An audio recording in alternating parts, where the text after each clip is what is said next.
best time. If it was slavery yesterday, it's slavery today, slavery tomorrow. In 1791, to Saint-La Overture and Jean-Jacques Dessalines, they didn't say, let's wait for the right time. They said the time is always right to be free. In fact, to quote the good Reverend Dr. Martin Luther King Jr., he said, quote, the time is always ripe to do right.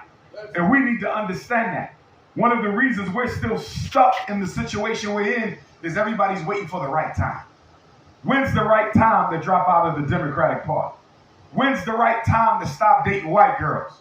When's the right time to open up your own business? When's the right time to educate our own children? When's the right time to fight back against police genocide? When's the right time to stop gentrification? If you're waiting for a pause in the operation of white supremacy, you'll be waiting for the rest of your life. It is not about what time it is. It's about what time you will make it be. And we as African people have to stop using the clock as an excuse for why we're not actively doing anything about our future.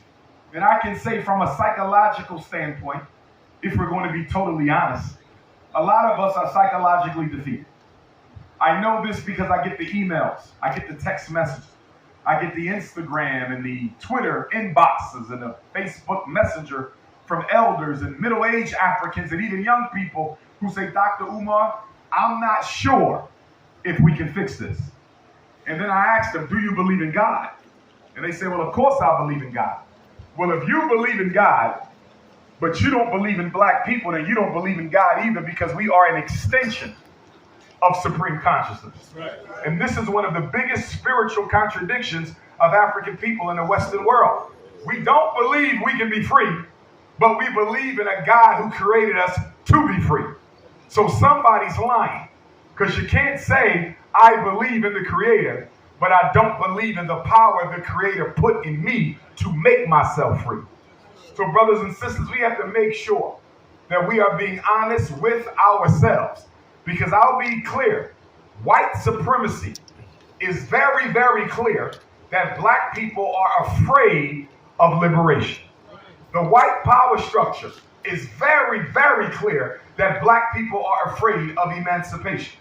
And not only are you afraid to challenge the white power structure, I'm not talking guns and bullets. I'm talking courage and backbone. That's right. I'm not talking nuclear weapons and atomic bombs.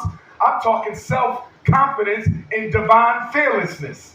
We are afraid to confront the power structure, but more importantly than our fear of white people, which is a fear we still have down to our bones. Yes, sir. More importantly than our fear of white people is our fear of the responsibility and accountability liberation demands from each of us. We don't want the freedom to be responsible for our children's education. We don't want the freedom to be responsible for employing all the unemployed Africans in Virginia. We don't want the freedom to be responsible for our own medical care. We don't want the freedom to be responsible for building our own homes. We don't want that kind of freedom. We just want the freedom that says I can move into a white suburb. We want the freedom that says I can date a white girl. We want the freedom that says I can go to white people's restaurants and hair salons and hotels and cruise ships. You don't want to be free. You just want to be free to enjoy your oppressor's privileges. That's right. Brothers and sisters, every time I travel, I always get one or two brothers and sisters to ask me this question. And it's a very important question, so I take issue with no questions, because the only bad question is the one you didn't ask. And that's what we want to tell our boys at the Frederick Douglass Marcus Garvey Academy. There's no such thing as an irrelevant question. Right. But the question that I always get, one of the good brothers today asked me, actually two of the good brothers today asked me. I was asked in Cleveland the day before yesterday. I was asked in Harlem, New York, Wednesday, when we celebrated the 135th solar return of the greatest organizer in human history, the most honorable Marcus Messiah Garvey. And that question that I always get is, what keeps you going? Because when I turn on YouTube, there's at least 10 new We Hate Dr. Umar videos a day. When I turn on Instagram, TikTok, Twitter, someone is trivializing your name, your works, the school, the mission. What keeps you going? And I'm going to tell you what keeps me going. And I want my young people in here to know what keeps me going. What keeps me going, number one, is I believe I was born to do the work that I'm doing. Unlike many of my contemporaries in Black consciousness, I didn't come to consciousness after I got fired from a job with the U.S. government.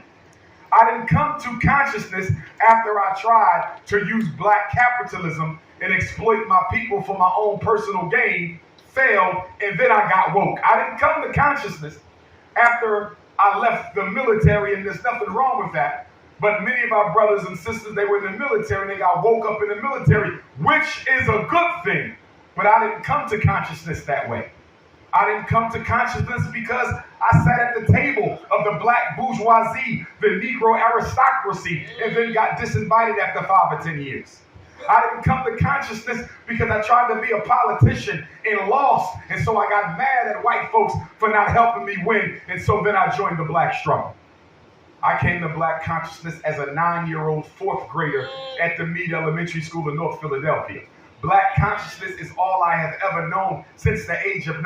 So I am organic with this. It's my life. It is what I do, you see. And so for me, there is no giving up. For me, there is no giving in. For me, there is no quitting, because since fourth grade, I didn't know how, but I knew that there would be some contribution I would be expected to make from my ancestors towards my people. So I don't quit because it is my destiny to play my role in African liberation.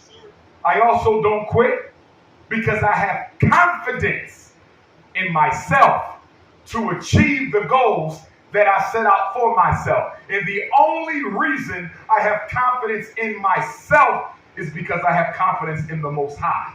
I have confidence in the Supreme Being.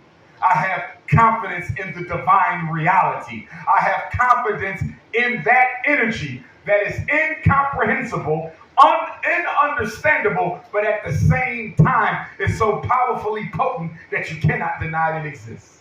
And because I know that there is a God out there, I know that there's a God in here, so I do not quit. I don't quit because I get emails from little Black boys and little Black girls.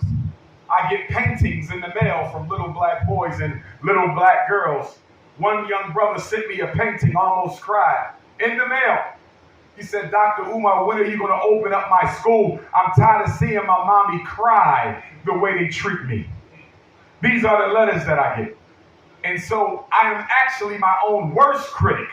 Worse than anybody you can see on YouTube. They don't know what's going on. They don't know me. They don't know what's going on with the school. They're just talking for views and clicks and likes. And at the same time, I'm not angry at my detractors, brothers and sisters, because you have to be a very sad soul to make the purpose of your life the downfall of someone else's. And so sacrifice becomes that first principle of Nat Turner that I've learned. After sacrifice, next comes honor and duty to God. Honor and duty to God. Nat Turner was convicted in his honor and duty to God. Now, the irony of this point is that so many of us claim to be religious. So many of us claim to be spiritual. I mean, look at all the churches we got. Look at all the masjids we got. Look at all the temples we got. But yet Black people are in the worst condition we've been in at least 100 years. Something is wrong when your spirituality is up here, but your political economic condition is down here. See, one thing I've learned in studying Jesus, whether he was real or fake, it don't matter. The story. One thing I learned in studying Muhammad ibn Abdullah and Abraham and Moses and all the great religious teachers. There's no way you can be a political force. There's no way you can be a spiritual force and not be politically relevant.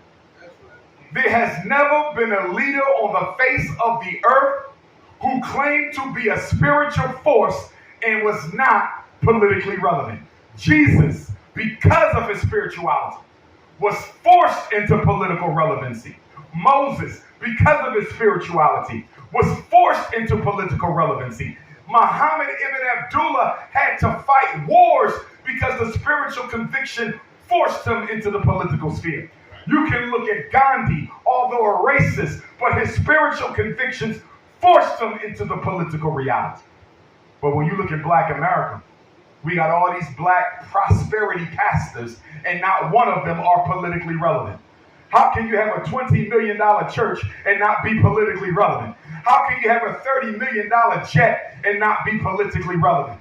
Brothers and sisters, one of the reasons we suffer what we suffer is most of us, not just the rich Negro, but even the broke Negro, most of us have sold our souls to the devil for European convenience.